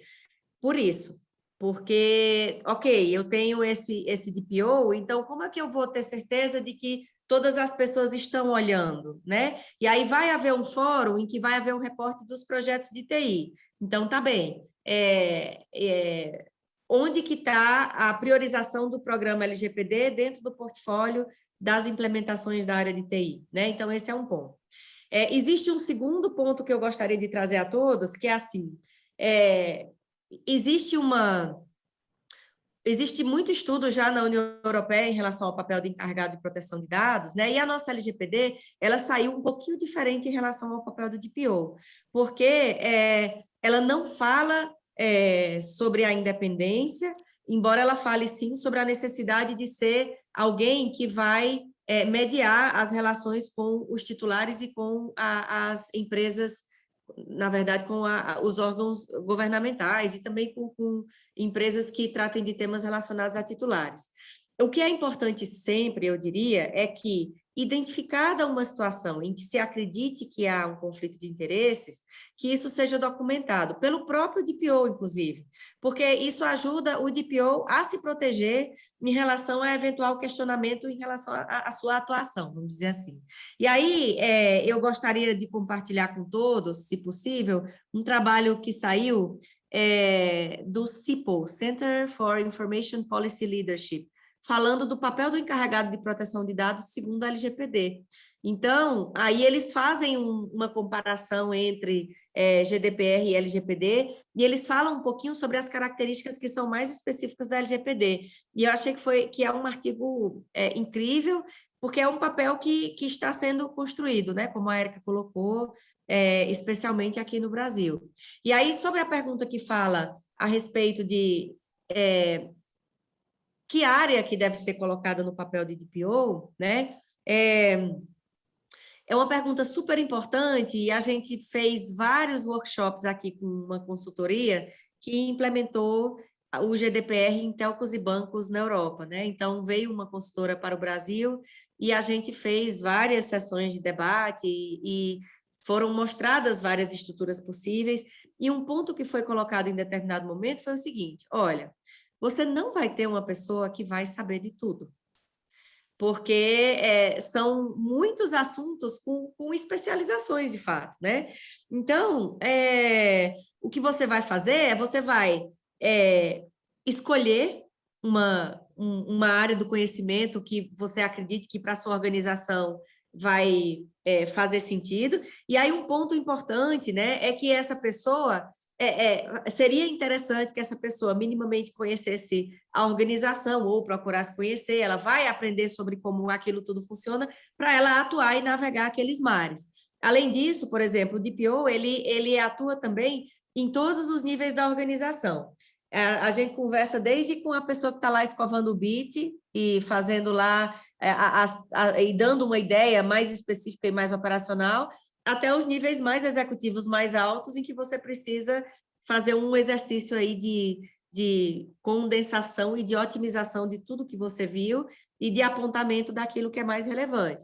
Então, eu diria que existem essas características comportamentais e a da área do conhecimento, e a questão da área do conhecimento você complementa, mais uma vez, com outros profissionais que vão fazer parte dessa governança, né? E claro que o DPO que for eventualmente escolhido, ele sempre pode fazer alguns cursos. Por exemplo, no ano passado eu fiz um curso de segurança da informação. Para me tornar um especialista, sem dúvida não. Mas para eu conseguir conversar com o time de segurança da informação da organização. Então, assim, é de fato algo que é composto realmente e é formado por vários stakeholders. E está aqui o link para o material sobre o papel do DPO. Muito obrigada. doutora Érica, o material já está no chat. Eu confesso que eu não conhecia, vou ler depois, tá vendo? Eu não falei que a gente sempre aprende. A Érica levantou a mão aqui, você quer complementar a tua fala? Depois, em seguida, eu peço para a Liliane. Uhum. Só para complementar, assim, o que Débora falou é extremamente válido, pertinente e importante. Uma vez me perguntaram assim, qual seria a capacidade que melhor que transforme um DPO em um melhor DPO? Ele deve ser jurídico, ele deve ser segurança da informação, ele deve ser... Qual é a capacidade que você acha? Eu fiquei pensando, Matura, né, que eu fiz... Acho que um dos maiores pontos para ser um bom DPO é o eu político dele. Não estou falando de política, partidos políticos, politicagem. O eu político, o poder de interação, o poder de interagir com áreas pessoas totalmente diferentes dentro de uma corporação. E eu falo assim, também, além do eu político, o eu curioso. Porque quando a gente pega, como a Débora falou, alguns profissionais da área de direito, se eles forem aquele profissional, mas não aberto a receber outras áreas da empresa, de entender, de buscar cursos, até para poder conversar. Quando a gente fala do papel do comitê, ou até quando você tem que interagir com outras áreas, você sendo do jurídico, poder interagir com as áreas de segurança da informação, tecnologia e outros, você sendo um DPO da área de tecnologia, fazer alguns cursos para entender também as questões principiológicas, legais, não para se tornar um especialista, porque, né, se você for especialista em todas essas áreas, eu falo que você é um mutante. Mas só que quando você... Eu costumo falar que é o médico da família, né? É o médico da família. Total, mas assim, eu falo o poder de integração, de conseguir se relacionar com outras áreas e a curiosidade, porque se você vai um DPO que ele se mantém naquele status quo, que ele não vai atrás de buscar saber, de entender as áreas, não, que só a parte legal está ok para mim, só a parte jurídica, a parte de tecnologia está ok para mim, isso não é suficiente. Então, essa parte de eu político e a parte eu curioso, além de todas essas partes técnicas, legais ou tecnológicas, a depender, são bastante importantes. Obrigada, Érica. Liliane? Obrigada, Érica. E o que eu ia falar tem muito a ver com o que você disse. Essa é uma pergunta primordial em várias empresas. Quem que eu coloco como encarregado de dados? Qual que é a sugestão? Me dá aí uma receita mágica para eu conseguir colocar essa pessoa. E muitas vezes a gente foca mesmo na área jurídica, na área de pessoal, muitas vezes, no TI, mas eu posso dizer que, pela minha experiência, isso que a Érica falou é primordial. A curiosidade, a interação com outros setores, precisa ter um HellGov praticamente dentro da organização para conseguir interagir com diversas áreas. E eu tenho diversos clientes da área da saúde, distribuidoras de produtos médicos, planos de saúde, e eu vou dizer que alguns dos encarregados de dados, por exemplo, são farmacêuticos, são enfermeiros, e aí vocês ficam, nossa, mas o que isso tem a ver com tecnologia da informação, com privacidade e proteção de dados? É muito mais as habilidades e as características da pessoa do que a sua formação. Habilidades a gente consegue adquirir com o tempo, a gente consegue ir atrás, a gente consegue entender o que a gente precisa fazer. E aí a gente consegue desenvolver um papel de encarregado de dados a contento, de acordo com a necessidade da empresa.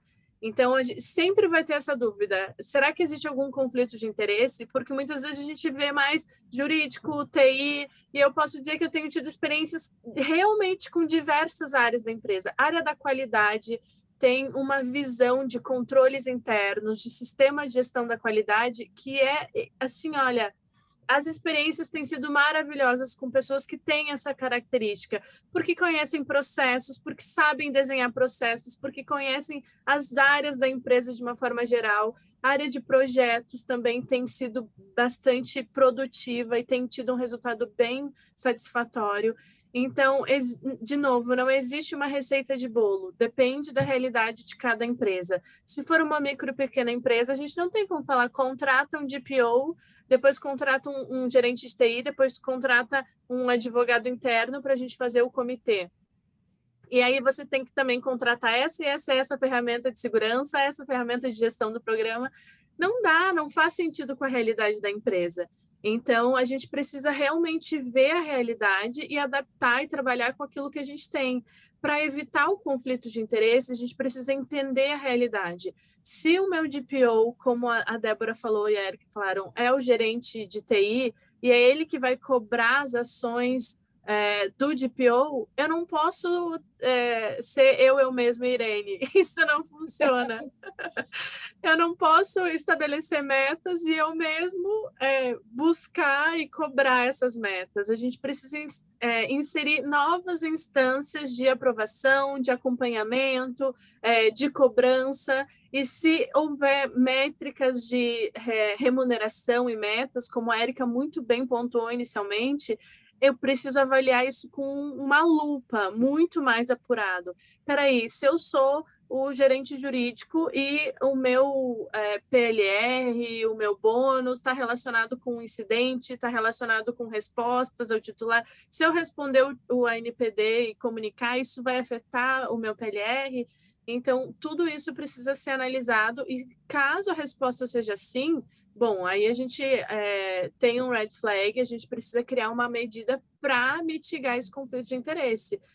Incluir uma outra instância, mudar o parâmetro de análise de métrica para concessão de um bônus, para concessão de um PLR. Bom, vamos mudar esse parâmetro. Então, o parâmetro para PLR vai ser respostas atendidas dentro do prazo de 72 horas.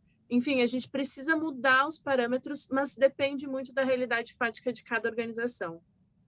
Muito bom, eu concordo com tudo que vocês falaram, né? Sou suspeita para falar de conflito de interesse, porque eu tenho a área jurídica, compliance e privacidade, e sirvo cafezinho também, mas brincadeiras à parte, eu poderia ter só uma das funções e ainda assim ter um conflito de interesse.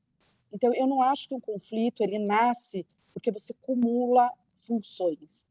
Vai fazer sentido para organizações, como a Aline bem colocou, pequenas e médias empresas, não vai ter um DPO. Não dá. Eu já fiz palestra para pequena e média empresa que fez a conta e falou, olha, o meu faturamento não paga um salário de um ano de um DPO.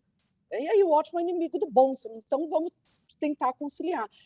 Uma medida mitigadora é o próprio comitê, né, para evitar esses conflitos.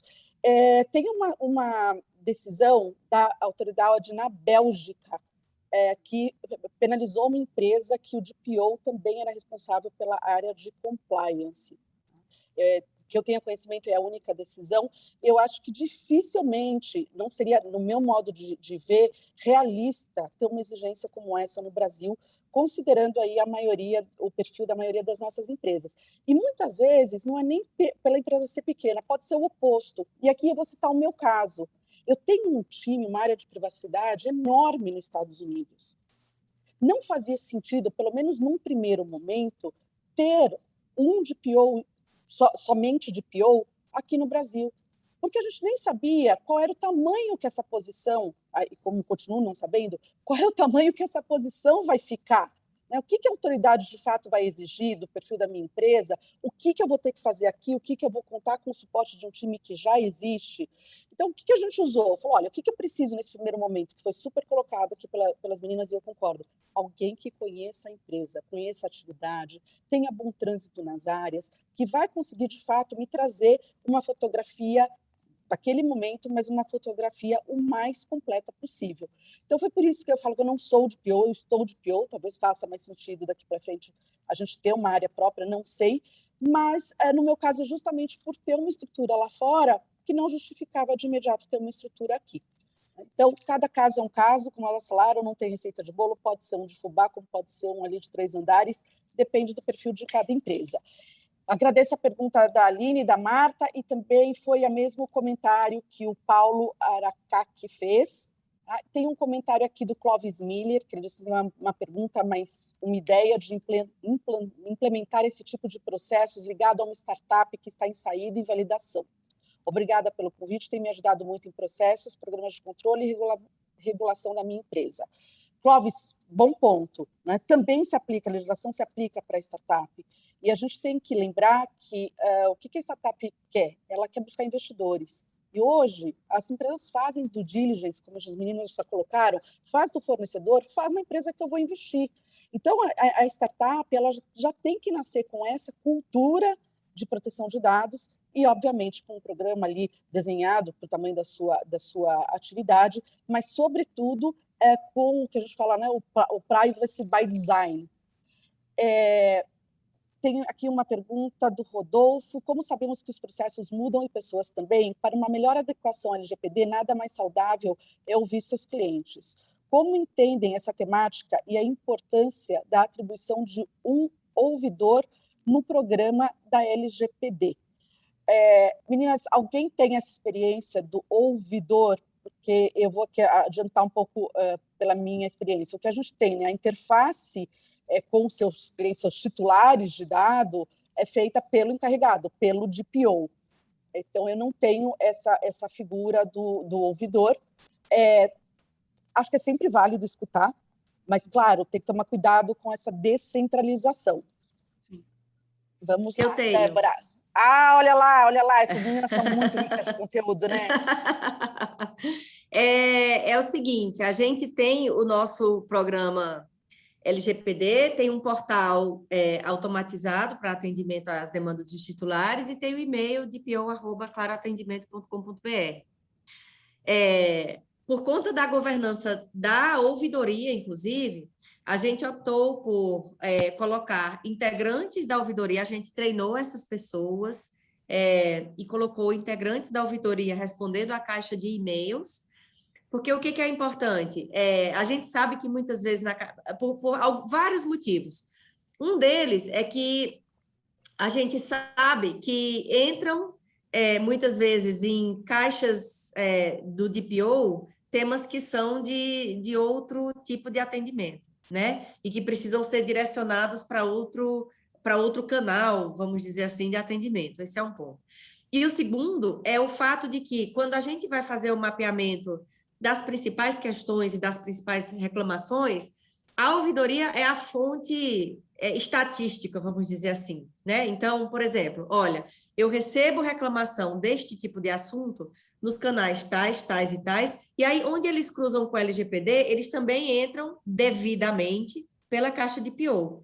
E aí, a área de ouvidoria vai fazer esse trabalho de estatística e a gente faz as nossas discussões aí de plano de ação, e aí eles têm, como ouvidoria, uma visão única de como anda a relação com os titulares de dados ou clientes, né? Porque aí eles, enfim, para que isso converse com o trabalho que a ouvidoria faz. Mas, assim, e a gente está de braço dado mesmo, porque eu tenho uma pessoa do meu time ali direto, diariamente, conversando com a ouvidoria nas respostas das solicitações de titulares, e a gente considera isso, assim, dentro da organização, um aliado muito importante, a considerar a ouvidoria um aliado importantíssimo. Ótimo. Erika, você quer acrescentar alguma coisa? Justamente, Débora, ela está na Claro, né, que é uma empresa de telecom.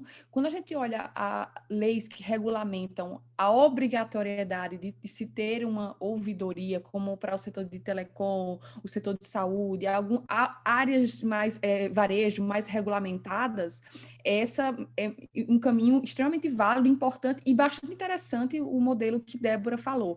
Já vi, obviamente, que existem empresas que não têm a obrigatoriedade de se ter uma ouvidoria dentro da empresa, mas que tem, por questões extras, além do entendimento, ou por encantamento ao cliente, ou por decisão interna, que também é bastante interessante, mas já vi exemplos de empresas que fazem também essa questão de metrificação, treinam uma área especial de team leaders dentro do SAC das empresas, a empresa que não tem ouvidoria, tá?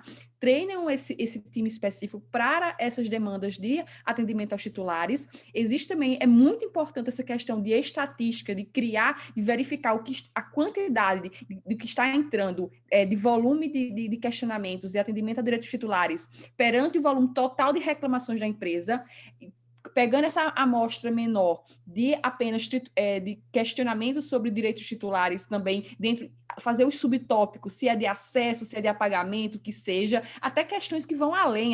Já tem pessoas falando a questão de portabilidade, que a gente sabe que para telecom pode ser até um pouco mais fácil, porque já existe um outro modelo portabilidade, a questão de saúde também já existe, mas para outras áreas como varejo, outras áreas, setores da economia que não existem, esse padrão complica um pouco mais. Mas, assim, vejo bastante DPOs trabalhando constantemente com os atendimentos mais especializados, não atendimento geral, eles especializam em uma determinada área para ter esse suporte. É bem interessante essa formatação, que queira que não, aquele saque especializado é uma ouvidoria sem a obrigatoriedade legal. Então, é só esse ponto para acrescentar. Obrigada, Érica. Liliane, você quer acrescentar alguma coisa? Quero sim, Márcia. Eu tenho tido a experiência também, ele falou de clientes de uma forma geral, e as colegas falaram de clientes, muitas vezes pessoas físicas, né, que entram em contato. Como o LGPD não é um tema ainda em que as pessoas, eu acho que tomaram ciência de fato dos direitos que possuem, o que eu tenho visto é que esses clientes, pessoas físicas, não têm acessado os nossos canais com tanta assiduidade. Eu não sei as meninas, na realidade delas, mas não é algo como o Código de Defesa do Consumidor, por exemplo, que o pessoal já tem enraizado os seus direitos, já sabe como buscar, já sabe como ir atrás. Por mais que muitos PROCONs já tenham essa possibilidade de fazer essa interface com as empresas para resguardar esses direitos também, eu tenho visto que clientes, pessoas físicas, têm acessado, mas é de uma forma muito tímida ainda. Não, sem exercer de fato, sem buscar aquela comunicação, os esclarecimentos que a própria lei outorga como direito de cada um de nós. Mas eu tenho tido a experiência de clientes, pessoa jurídica. Muitos dos meus clientes, eles têm uma atuação B2B. Então, os nossos clientes, pessoa jurídica, já têm uma outra visão. E a gente tem recebido muita interação até para responder due diligence, para averiguação das nossas medidas de segurança, e muitos desses clientes acabam sendo os controladores dos dados, que acabam passando os dados para alguns clientes como prestadores de serviço. E esses clientes, pessoa jurídica, muitas vezes têm essa posição de controlador.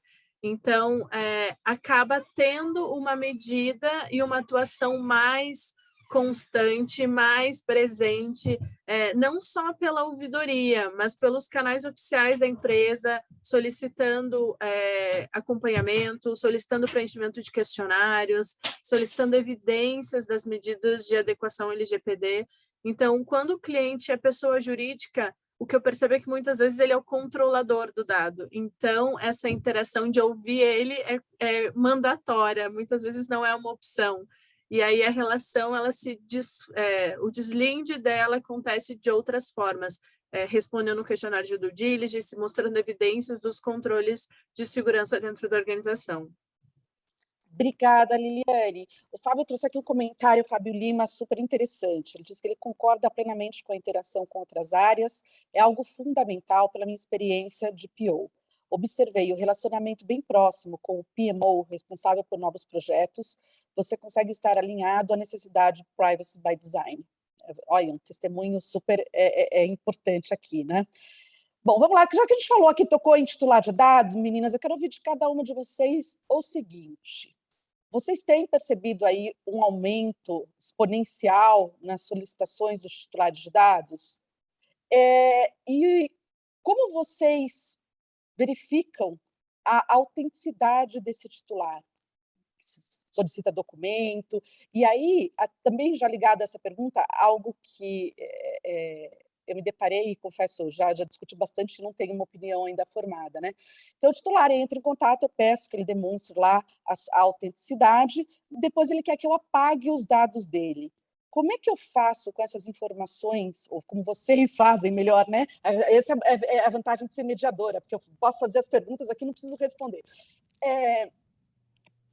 Vocês eliminam esse dado depois?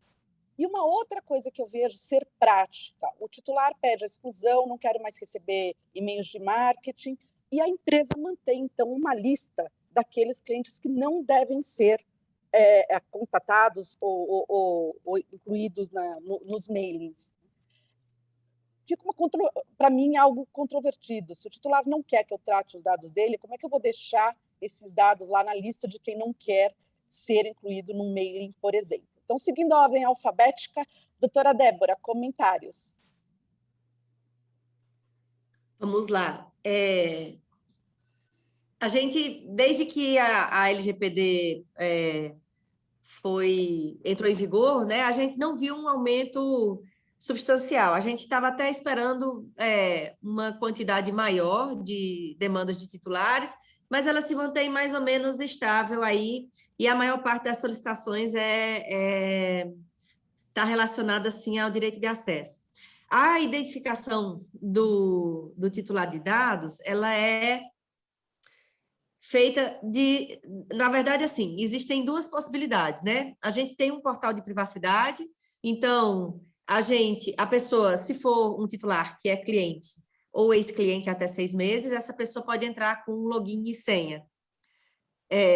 Se for, por outro lado, um titular que não é cliente,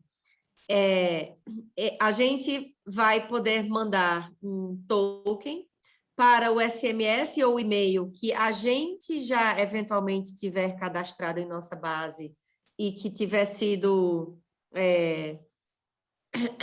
mostrado para essa pessoa. Aí essa pessoa vai escolher um ou outro e a gente manda o token e aí a pessoa entra no portal.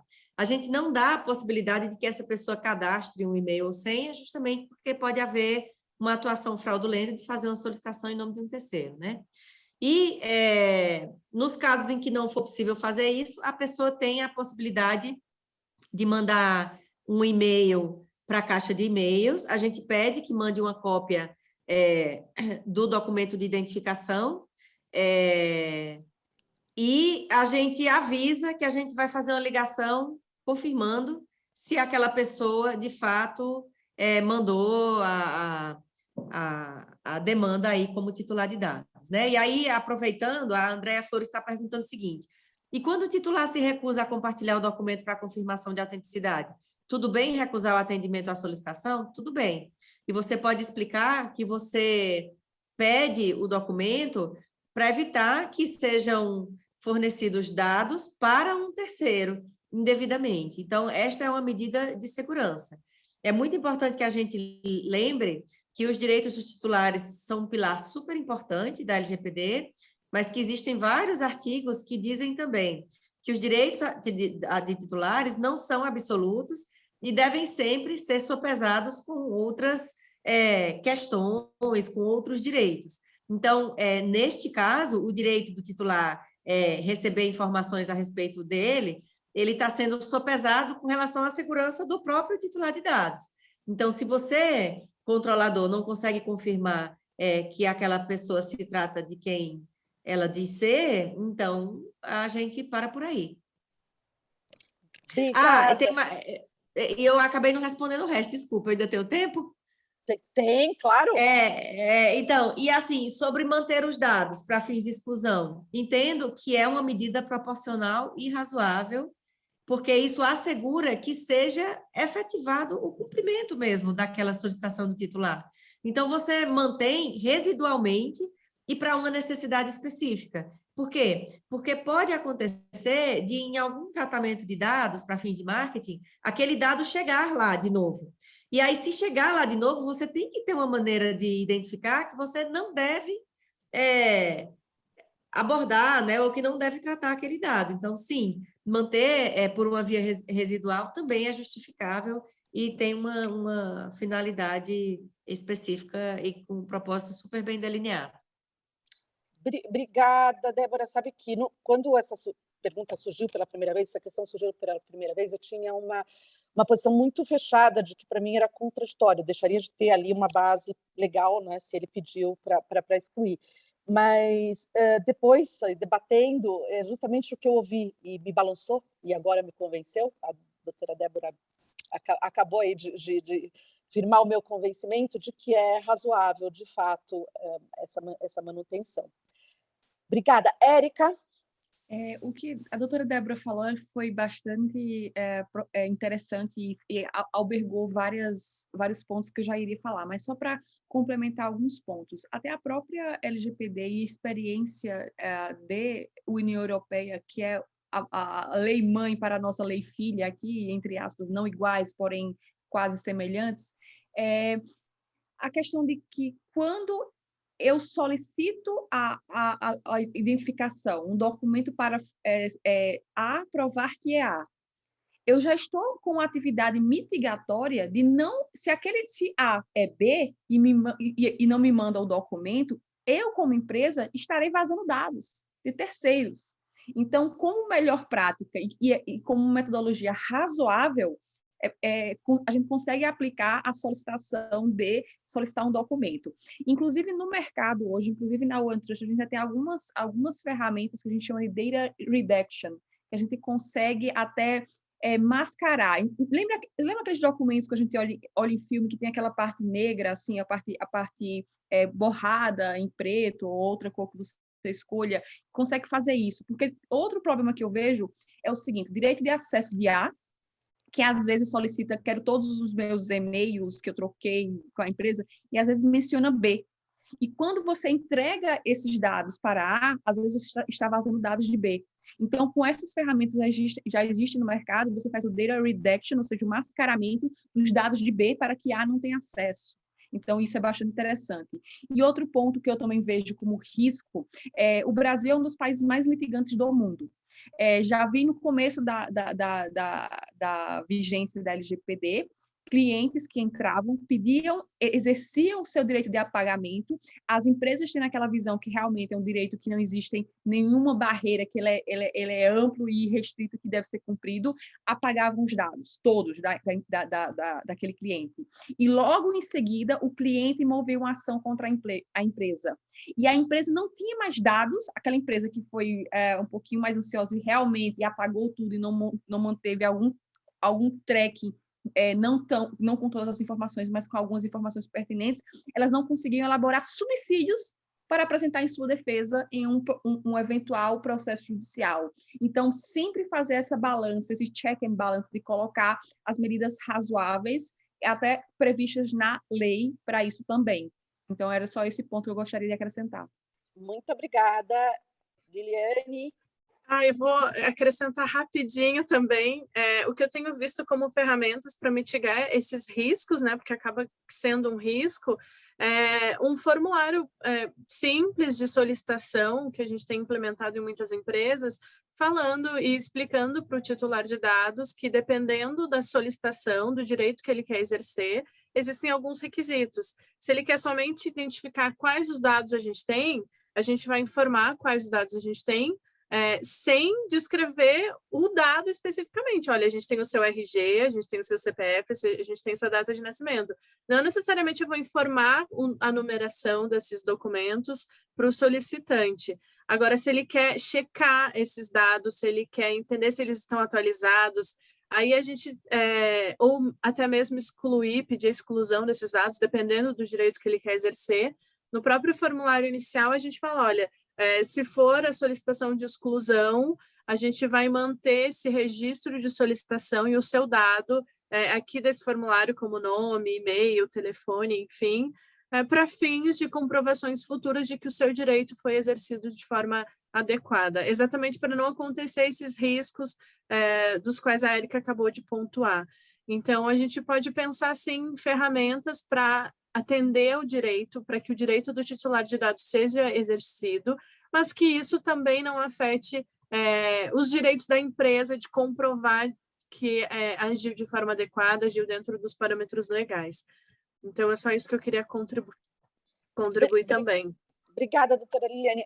A Andréa Flores, ela pergunta, se o titular já manifestou a vontade de excluir os dados e eles foram excluídos, se ele faz um novo cadastro, devemos restringir automaticamente a comunicação com ele devido à manifestação anterior? A minha resposta é não. Se ele faz um novo cadastro, a gente começa de novo aí, né, um novo ciclo de tratamento dos dados. Pelo movimento da cabeça das três doutoras, eu entendo que elas concordam que nada a acrescentar. E temos também uma pergunta da Carol, eu vou pedir para a Débora responder. Entre as medidas de adequação LGPD, falando dos e-mails corporativos, onde a regra institucional é colocar nome e sobrenome do funcionário, a dúvida é se o e-mail corporativo, instrumento do trabalho, se enquadra como dado pessoal. Sim, entendo que sim. Justamente porque você consegue ter uma ideia de quem é que está vinculado àquele endereço de e-mail, né? E lembrando que a definição de dado pessoal é uma pessoa física, pessoa natural, né? Identificada ou identificável. Então, ainda que você não saiba exatamente quem é, se você tem mais ou menos uma ideia de quem pode ser aquela pessoa, sim. Os e-mails são dados pessoais. Essa é uma ótima pergunta, porque sabe que na minha fase de risk assessment, nas entrevistas, né, com os líderes das áreas, você trata dado pessoal? Não, todos os e-mails que eu tenho são corporativos, né, porque os meus relacionamentos são relacionamentos comerciais. E a gente tem que explicar que não interessa se a extensão é um e-mail corporativo, eu estou identificando o indivíduo. Então, eu concordo aqui.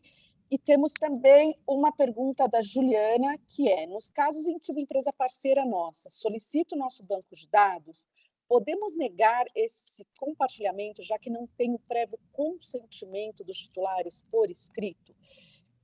O que eu entendo aqui? Eu preciso entender por que essa minha empresa parceira quer esse banco de dados. Se ela precisa para prestar algum tipo de serviço e ela vai ser ali uma operadora, eu vou compartilhar, albergado por essa condição, com proteção contratual e etc., que não necessariamente a base vai ser o consentimento. Mas acho que é uma pergunta bastante bacana, bastante ampla, porque cabe comentários. Como a gente está em cima do nosso tempo regulamentar, então eu vou pedir, Débora, Érica e Liliane, se vocês quiserem fazer um comentário rapidamente aqui a essa pergunta de compartilhamento de base de dados de titulares, eu agradeço. O que eu diria é o seguinte: é importante que a gente sempre lembre que o consentimento não é a única possibilidade de tratamento de dados, não é a única hipótese. E segundo ponto super importante, não existe hierarquia entre as bases legais de tratamento de dados. A ordem que elas vêm nos incisos não determina uma ordem de, vamos dizer assim, de priorização, né? Então, depende, em cada situação é preciso identificar por que está sendo dado aquele acesso e entender qual é a finalidade específica daquele acesso para poder entender em qual base legal vai ser encaixado aí esse tratamento de dados, né? Então, é super importante que a gente lembre aí desses pontos no momento de fazer essa análise.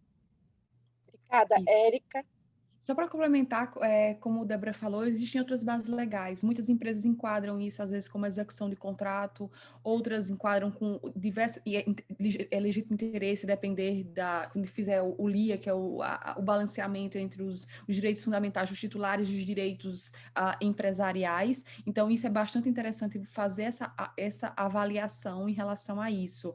Mas, assim, eu falo que a LGPD é uma lei muito principiológica. Então, mesmo que você tenha... você opte por outra base legal que não seja o consentimento, nada custa que você seja transparente com o seu titular de dados, em falar no momento, nos próprios termos e condições, ou na sua política de privacidade, ou avisos de privacidade, como preferem, quando é algo para o mundo exterior, que você informe por que você solicita aqueles dados do seu cliente e para o que as possibilidades de você transferir isso para fazer uma transferência internacional de dados, ou você repassar essa base de dados para um eventual operador de dados / fornecedores. Então, a transparência é bastante interessante à luz da LGPD. Obrigada, Liliane. Você quer acrescentar algo? Você está no mudo. Não? Obrigada. O Fábio Lima, ele fez um comentário aqui que é muita atenção no processo envolvendo o DBA, né, que participa do processo de estruturação das views nas tabelas, restringindo-se aos dados necessários restritos à finalidade. Isso é super importante a gente lembrar do princípio da minimização. E durante uma fase de risk assessment, uma coisa que eu vi é que a gente emprega, porque faz parte da nossa cultura, a maximização. Por exemplo, eu vi que nos nossos dados de cadastro de colaborador, a gente pedia o certificado de reservista. Me diz para quê? A gente não usa para nada. Mas é aquela história, deixa eu pedir, né? Se precisar, eu tenho. E então a gente tem que mudar essa cultura. E por falar em cultura, e aqui eu vou passar, essa é a nossa última pergunta, infelizmente. Então eu vou pedir para cada uma para responder e também acrescentar os seus comentários finais para a gente encerrar o painel. Mas eu acho que um dos nossos grandes desafios, se não o maior, é a questão de construir essa cultura de proteção de dados. Porque não é a empresa, eu falo, não é a empresa que é uma empresa que é compliance ou uma empresa que tem uma cultura. Quem tem são os seus colaboradores, somos nós que fazemos a empresa. Então, eu tenho um desafio grande como DPO, que é construir essa cultura dentro da minha companhia, aonde não vem de fábrica, né, pessoal? Acho que quando a gente fala, foi colocado aqui a diferença entre o GDPR e a LGPD, a gente tem uma diferença cultural adicional. O brasileiro, ele sempre foi adepto a compartilhar dados sem saber por quê. E a pedir dados também sem saber por quê. Eu vou até compartilhar aqui no chat com vocês, para quem não conhece, tem um vídeo que é super divertido, eu uso bastante nos meus treinamentos, numa farmácia, né, e no caixa, eles vão pedindo para cada um que vai passar, você pode me dar o dado da sua mãe? E a pessoa dá. Pode tirar uma foto sua para pagar uma escova de dente? Pode. Você vira de perfil e a pessoa vira. A gente não se pergunta, né? E eu não vou tratar o dado dos outros melhor do que eu trato o meu. Então, a gente tem esse desafio cultural muito grande. E eu queria ouvir de cada uma de vocês o que vocês têm feito para endereçar e para construir essa cultura, utilizando ferramentas, o que vocês tiverem de sugestão e, como eu falei, de comentários finais aqui.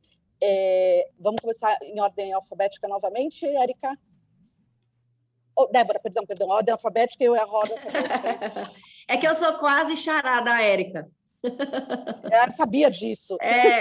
Pois é.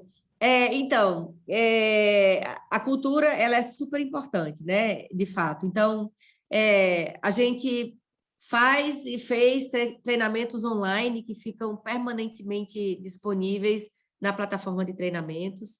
Além disso, sempre que surge qualquer dúvida ou qualquer questão de alguma área, ou sempre que é solicitado, enfim, e eu também faço, né, essa tentativa de programação, eu vou lá, tiro as dúvidas das áreas e aí a gente sempre aproveita e fala um pouco sobre LGPD para desmistificar, vamos dizer assim, muitos aspectos e muitos elementos, né?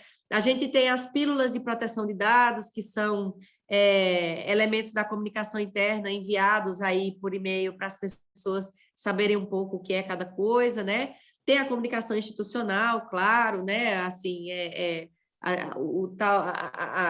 o C-level da organização comunicando a necessidade de atentar para essas questões é super importante, mas a gente procura, no dia da proteção de dados, a gente também fez e faz alguma coisa, figurinha no celular, e, enfim, ações de phishing, né? Assim, de simulações de phishing para entender se alguém clica lá no link malicioso, e aí se a pessoa clicar, a gente já encaminha para um treinamento específico, né? Enfim, são medidas que são as mais variadas e que são contínuas. Aliás, tem uma que um colega meu falou que fez e que eu achei muito interessante, que eu tenho vontade de fazer, um escape de um incidente de segurança. Pegou e botou lá uma turma no escape, na época ainda era físico, né? E as pessoas só conseguiam sair do lugar se tivessem conseguido tomar as medidas necessárias para um incidente de segurança. Hoje em dia existe o escape online, né? Nesse nosso mundo pandêmico. Mas achei essa bem interessante, assim, essa eu ainda não fiz, quero fazer. Sensacional, sensacional. Depois compartilha mais informações. Érica? Vou falar aqui alguns pontos. A gente fala que treinamento é uma peça fundamental para os programas de implementação, os programas de integridade de dados. O treinamento é extremamente importante. Mas apenas treinar o seu colaborador é apenas a ponta do iceberg. A cultura de proteção de dados deve ser vivenciada dentro das áreas. Quando Márcia falou no começo, a questão dos embaixadores é de extrema importância. Tem aquela mosquinha falando no seu ouvido todos os dados. Eu trabalhei já em empresa multinacional, que é reconhecidamente, não para a questão de proteção de dados, na época não estava tão forte, mas a questão de compliance em geral. Então, todo mundo sabia o que tinha que fazer, então todo mundo sabe. E quando eu falo que é um efeito dominó, treinamento é a pontinha do iceberg, manter a cultura, questão de embaixadores, reciclagem, só treinar o funcionário quando ele entra não é suficiente, reciclar o tempo todo. Tem empresas que estão vinculando o bônus dos funcionários à questão de proteção de dados e privacidade. Então, você que é de RH, você que tem empresa, pense nessa questão também, como colocar alguns pontos da PLR, bonificações relacionadas à proteção de dados. Outro ponto também interessante que eu falo para vocês é a questão do, hoje em dia, com esse e-learning, você consegue colocar várias reciclagens, treinamentos para os seus funcionários. Então, isso é bastante interessante também. A questão dos embaixadores de estarem também sendo reciclados e fomentando toda essa cultura dentro da empresa também é bastante interessante. Então, é um efeito dominó que não é só o treinamento, não é só a cultura, é realmente viver aquilo no dia a dia empresarial. E eu já vi vários casos que empresas começam isso dentro da empresa e as pessoas começam a se atentar a isso para a vida pessoal delas. Por que eu dou meu CPF tão fortemente? Eu tenho amigos que são americanos que eles ficam em choque. Como a gente vai no supermercado, na farmácia, e fala assim, CPF na nota, a gente grita nosso CPF no caixa. Quando eu vejo nos Estados Unidos, o Social Security Number deles aqui, às vezes o marido não sabe o Social Security Number da esposa, que é tão sigiloso assim, porque tudo que ele pode fazer é vinculado àquele nome. E tudo que a gente vai fazer no Brasil também é vinculado ao CPF, porque a gente berra no caixa de supermercado, nosso CPF, berra o nosso CPF numa farmácia para ganhar um desconto de 10 centavos. Então, a gente começa a rever todos esses questionamentos. Obrigada, Érica. Vamos aproveitar, depois eu volto aqui para a Débora antes de passar para a Liliane, mas tem uma pergunta da Dalvani, que é, bom, a gente tem esse desafio da cultura por si só, e esse desafio somado à questão do home office. Você tem algum comentário, Érica? Aí eu vou pedir para a Débora comentar essa questão do home office, passo para a Liliana já comenta tudo. Eu acho que, se me permitir, Márcia, eu queria realmente fazer uma junção do que as minhas colegas falaram, exatamente em relação a essa questão que a Dalvani trouxe. Na verdade, isso tudo a gente vai perceber se deu certo, e a gente percebeu quando a pandemia começou, né? Quando cada um foi para o seu lar e começou a trabalhar em home office. Além de todas as questões que elas muito bem pontuaram de treinamento, de insights, de vincular os bônus com o desempenho e com a aplicação de todas as medidas de segurança e privacidade, a gente não pode negar que o nosso risco bem significativo é operacional, são os nossos recursos humanos, são as pessoas que tratam os nossos dados, que no dia a dia, nas suas atividades, usam esses dados para a execução das suas funções. Além de toda a questão institucional que as minhas colegas falaram, também existem ferramentas que nos ajudam a mitigar esse risco. Por exemplo, ferramentas de DLP que são inseridas nas máquinas, que monitoram constantemente a ação, as atividades, o que aquela máquina está realizando, está produzindo. São ferramentas que a gente consegue customizar no sentido de que é proibido espetar um pendrive, é proibido baixar uma planilha do servidor ou do sistema se não tiver essa autorização, é proibido acessar e-mail particular ou redes sociais. Enfim, a gente, além de toda a questão cultural que a gente precisa fazer de forma bem maciça, existem ferramentas que a gente também pode usar para mitigar esse risco, e essas ferramentas hoje em dia são essenciais em razão do home office, porque a gente não tem, mesmo que a gente tiver os multiplicadores, os embaixadores em cada setor, está cada um na sua casa, está cada um dentro do seu ambiente pessoal, exercendo a sua atividade profissional. Então, mesmo que a gente tenha tudo isso, muitas vezes a gente tem que se valer também de ferramentas, e a tecnologia está aí para isso. Muitas vezes o próprio antivírus, o próprio firewall detém essas funcionalidades de DLP que podem ajudar a configurar as máquinas e impedir que esse tipo de ações, de vazamentos aconteçam.